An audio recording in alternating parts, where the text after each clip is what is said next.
মাশাআল্লাহ, জলপাইগুলা কিন্তু অনেক বড় বড়, আর গ্রানটা এত সুন্দর, ভালোই হবে মনে হচ্ছে। একটু স্পট আছে, সমস্যা নেই। তবে দামটাও মনে হয় বেশি নিল, 60 টাকা করে। এই যে সকাল সকাল জলপাই পাইলাম। সবজির মধ্যে আজকে শুধু লাউ সবজি রাখছি, আর কিছু রাখি নাই। এই যে বড় একটা লাউ, তবে লাউটার দামও আজকে বেশি হয়েছে। তবে একদম টাটকা, 70 টাকা রাখছে, একদম কচি এবং টাটকা। লাউ আর জলপাই রেখে দিলাম। জলপাইগুলোর বোট ছাড়িয়ে সুন্দর করে সংরক্ষণ করে রাখবো, সময় সুযোগ করে আচার বানিয়ে নেব। এই বছর কিন্তু আমি এখনো আচার বানাই নাই, তো সবসময় কিন্তু আগে ভাগে আমার আচার বানানো হয়, এবছর হয় নাই এখনো। আসলে আমরা মন চাইলে যা খুশি তাই করতে পারি না যখন তখন।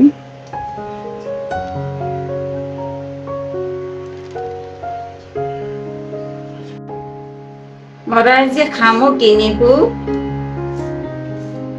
দেখু কথা কয় না।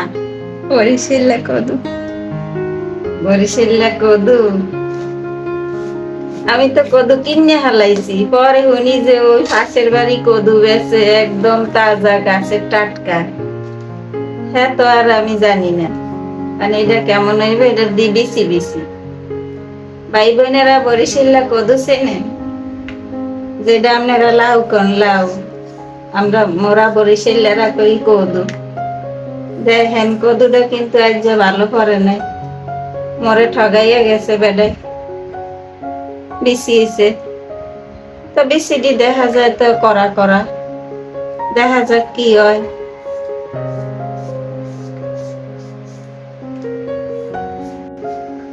আসসালামু আলাইকুম, কেমন আছেন সবাই?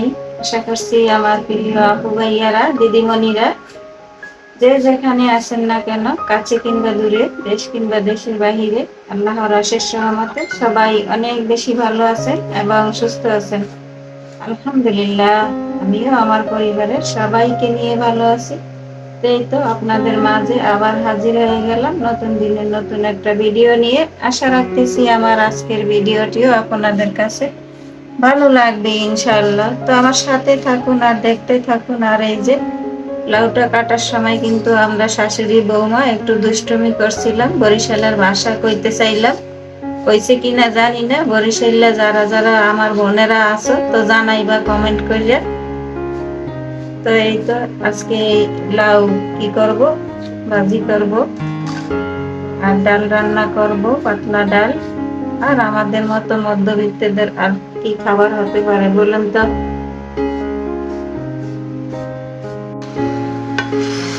অলরেডি ভাজি বসিয়েও দিলাম অফ ক্যামেরায়। লাউ ভাজি খেতে কিন্তু ভীষণ ভালো লাগে, লাউ ভাজি হোক রান্না হোক আমার কাছে খুব ভালো লাগে, আর আমাদের বাসারও সবাই পছন্দ করে। তার সাথে একটু ডালও দেব। তো লাউটাকে আগে কিছুক্ষণ কষিয়ে নেব, তারপরে ডাল দেব, তা না হলে তলানিতে লেগে যাবে। তো আমি ভাজিটা অফ ক্যামেরায় বসে দিয়েছি। এটা রেসিপি আকারে দেখার মতো কিছু নেই, আর আমি তো এখন রেসিপি আকারে কোনো কিছু শেয়ারও করি না। তো সেই জন্য এখানে ভাজিটা হতে থাকবে, আর অন্যান্য কাজগুলো আমি সেরে আসবো, টুকটাক যেসব কাজ আছে বাসায়। তো আমার প্রিয় আপুরা ভাইয়ারা দিদিমণিরা যে যেখানে বসে আমার এই ভিডিওটি দেখছেন, তো দেখার শুরুতেই প্লিজ একটা লাইক দিয়ে দেবেন। সবাই সবাইকে একটু সাপোর্ট করবেন, তাহলে আমরা সবাই একসাথে এগিয়ে যেতে পারবো ইনশাআল্লাহ। এক দৌড়ে আবার ছাদে এসে পড়লাম। এই যে একটা শাড়ি দিয়ে দিয়েছিলাম, মেয়ের কলেজে অনুষ্ঠান আছে, এই শাড়িটা নাকি পরবে সে, সেই জন্য একটু দিয়ে দিলাম, তখন নিয়ে যাব। আর হচ্ছে একটা কাঁথা, আর হচ্ছে একটা ছেলের একটা প্যান্ট। মাশাআল্লাহ, এদিকে লাউ ভাজিটাও হয়ে গেল আমার। এই যে আমি মাঝখানে একটু মসুরের ডাল দিয়ে দিয়েছি। তো এই ধরনের ভাজি খেতে কিন্তু খুবই টেস্ট লাগে আমার কাছে। তবে দুঃখের বিষয় আজকে ধনিয়া পাতা নেই, আমার মনের ভুল। আমি মনে করেছিলাম যে ফ্রিজে আছে, সেই জন্য ধনিয়া পাতাটা রাখা হলো না, কিন্তু ফ্রিজে দেখি যে নাই। তো এখন আর করার কিছু নাই। যাক, লাউটা কিন্তু ভালোই হয়েছে, একেবারে মিলে গেছে।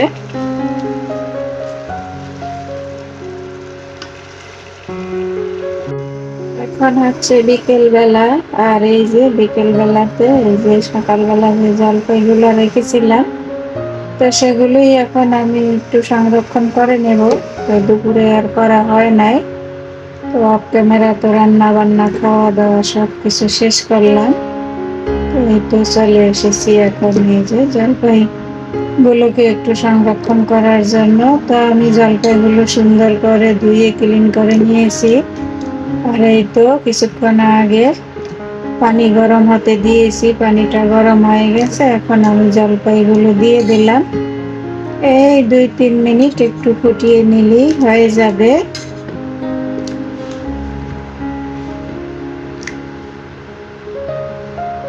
এই তো জলপাইগুলো সিদ্ধ করা হয়ে গেছে। আর এখন আমি তুলে নেব। এই যে দেখুন, সামান্য একটু ফাটল ধরেছে। তো এই অবস্থায় আমি এখন উঠিয়ে নেব, বেশি সিদ্ধ করার প্রয়োজন নেই। এখানে তো একটা ছাঁকনির সাহায্যে আমি উঠিয়ে নেব, তাহলে আর বেশি পানি থাকবে না। আর সরাসরি যদি আমি এই জাপিতে ঢেলে দেই, তাহলে দেখা যায় কি জলপাইয়ের গায়ে পানিটা বেশি লেগে থাকে। আর এইভাবে যদি আপনি একটা ছাঁকনির সাহায্যে ছেঁকে উঠান, এরকম যে পিঠা ভাজার যে ছাঁকনিগুলো আর কি, তো এইভাবে কিন্তু বেশি একটা পানি থাকে না। আমি সেই জন্য এই ছাঁকনিটার সাহায্যে এই যে জলপাইগুলো উঠিয়ে নিলাম। ঠান্ডা হয়ে গেলে বক্স ভরে রেখে দেব,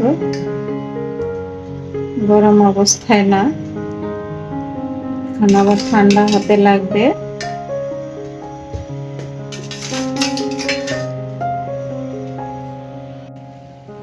জলপাইগুলো এই যে আমি একটা ডালায় ঢেলে রেখেছিলাম সুন্দরভাবে ঠান্ডা হওয়ার জন্য, ভালো করে একদম ঠান্ডা হয়ে গেছে। আর এই যে দেখুন, গায়ে কিন্তু এক ফোঁটাও পানি লেগে নেই। এখন আমি একটা বক্সে ভরে নেব। আর আমি এই বক্সে ভরে ডিপ ফ্রিজে সংরক্ষণ করে রেখে দেব। তো এইভাবে ডিপ ফ্রিজে সংরক্ষণ করে রেখে দিলে আপনার বছরের পর বছর ভালো থাকে, কোনো সমস্যা হয় না। তারপরে হচ্ছে আমার সময় সুযোগ করে আমি আচার বানিয়ে নেব। এখানে 2 কেজি জলপাই আছে। তো 2 কেজি জলপাইয়ের আচার বানানোর জন্য কমপক্ষে আমার 1 থেকে 1.5 কেজি সরিষার তেল লাগবে, গুড় লাগবে। তো সেগুলো এখন আমার হাতের কাছে নেই। তো আমরা হলাম মধ্যবিত্ত, আমাদের মন যখন যা চায় তা কিন্তু করতে পারি না তাৎক্ষণিক, একটু সময় নিয়ে করতে হয়। আর যেহেতু আমরা হিসেব নিকেশ করে চলি, তো হিসেবের বাইরে তো আর চলা যায় না। তো এখন সময় পেয়েছি, জলপাই রেখে সংরক্ষণ করে রেখে দিলাম। আবার সময় করে তেল আর গুড় আনিয়ে আচারটা বানিয়ে নেব। এই হলো আমাদের মধ্যবিত্তদের অবস্থা, যে এখন মন চাইছে এটা করব, এটা আমরা করতে পারি না। আমাদের একটা কোনো কিছু, কোনো কাজ করতে হলে বহুত হিসাব নিকেশ করে করতে হয়। এই ছিল আমার আজকের ভিডিও। সবাই ভালো থাকবেন, সুস্থ থাকবেন, নিরাপদে থাকবেন। দেখা হবে আবার নতুন কোনো ভিডিওর মাধ্যমে। আল্লাহ হাফেজ, আসসালামু আলাইকুম।